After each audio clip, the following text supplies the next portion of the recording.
खुलुमबाय लोगोफोर, नोंथांमोनखौ दिनैनि मोनाबिलिनि रादाबाव बरायबाय। नोंथांमोननि थाखाय गुसुं समनि गेजेराव लाबोबाय गोनांथार रादाब।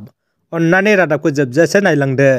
गिबि खौराङाव दङ, बिटिआरनि आबादारिफोरनि थाखाय मोनसे गाहाम खौरां फैदों।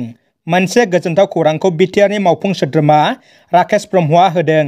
बाक्सा जिल्लानि आबादारिफोरनि थाखाय बिथाङा बुंदों, दिनैनिफ्राय गाव गावनि माइखौ थि बेसेनाव आबादारिफ्रा अदालबारियाव थानाय प्रेसमेन्ट सेन्टाराव लाबोनानै फाननो हासिगोन होनना बिथाङा बुंथिदों। देंखोनि रानि सुलेखा बसुमतारीनि फिसाय रन्जन कुमार मोसाहारिनि हरखाबै रुंसारि जानायखौ गोथौ दुखु मोननाय फोरमायदों मिरु एबसुआ। बर'नि मुंदांखा देंखोनि रानि सुलेखा बसुमतारीनि अनसुला फिसाय रन्जन कुमार मोसाहारिया मैया 7 जानुवारि खालारनि फुंबिलि समाव रुंसारि जायो। बिथाङा बिजनी बान्दब गोजौसिन गेजेरारि फरायसालिनिबो सासे लोगो फोरोंगिरिमोन। हरखाबै बिथांनि रुंसारि जानायाव एबसुनिफ्राय गोथौ दुखु मोननाय फोरमायनानै बिथांखौ एबसुनिफ्राय आफादनि नेमखान्थि बायदियै जोबथा बिदाय होनानै नखरनि सोद्रोमा आरो बाय बाहागिफोरजों दुखुनि बाहागोदारि जाहैफायो। बिटिआर सोलोंथाइ बिफाननि गुबुन मोनसे सिमाङा जाफुंनाय लामायाव। दिनै बिटिआरनि चिफ प्रमद बर'आ अदालगुरियाव सरकारि मडेल कलेज लुफुंनायनि अन्थाइ खुन्थिया गायसनदों। मडेल कलेजनि बे खुन्थिया गायसननाय हाबाफारियाव बिटिआरनि डेपुटि चिफ गबिन्द बसुमतारीयाबो बाहागो लायो। मडेल कलेज लुफुंनायनि थाखाय बिटिआरनि चिफ प्रमद बर'आ आसामनि गिबि मन्त्रि हिमन्त बिश्व शर्माजों लोगोसे सोलोंथाइ मन्त्रि रुनेश पेगुखौ साबायखर बावहरदों। लोगोसे बिथाङा बुंदों, मडेल कलेजआ बिटिआर गोरोबथानि गुबुन मोनसे जाफुंनाय होनना। दानिया फैदो गुबुन मोनसे खौराङाव। बिटिआर गोरोबथाया बर' हारिनि गोसोम सान। सावगोनां 27 जानुवारिखौ गोसोम सान एबा ब्लेक डे हिसाबै थांनाय बोसोराव जों फालिबोखांबाय।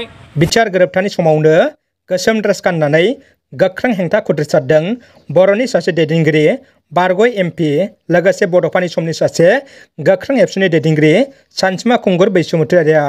बिथाङा बिटिआरनि डेपुटि चिफ गबिन्द बसुमतारीखौबो गोख्रों रावजों सावरायदों।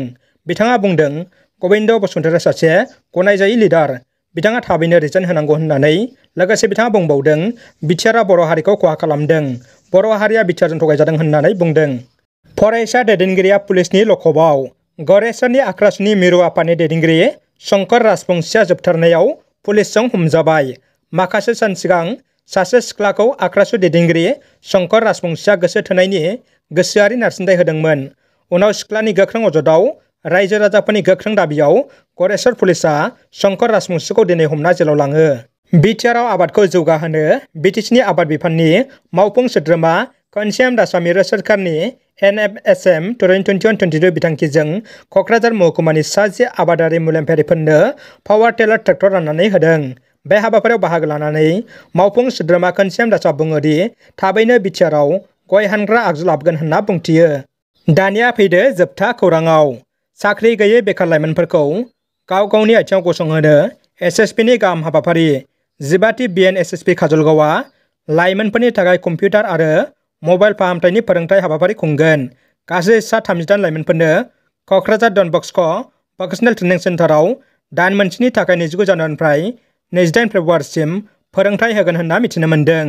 बे हाबाफारिनि गेजेरजों गावनि जिउखौ लाइमोनफ्रा दैदेननो हागोन होनना बिथांमोना आसा खालामदों।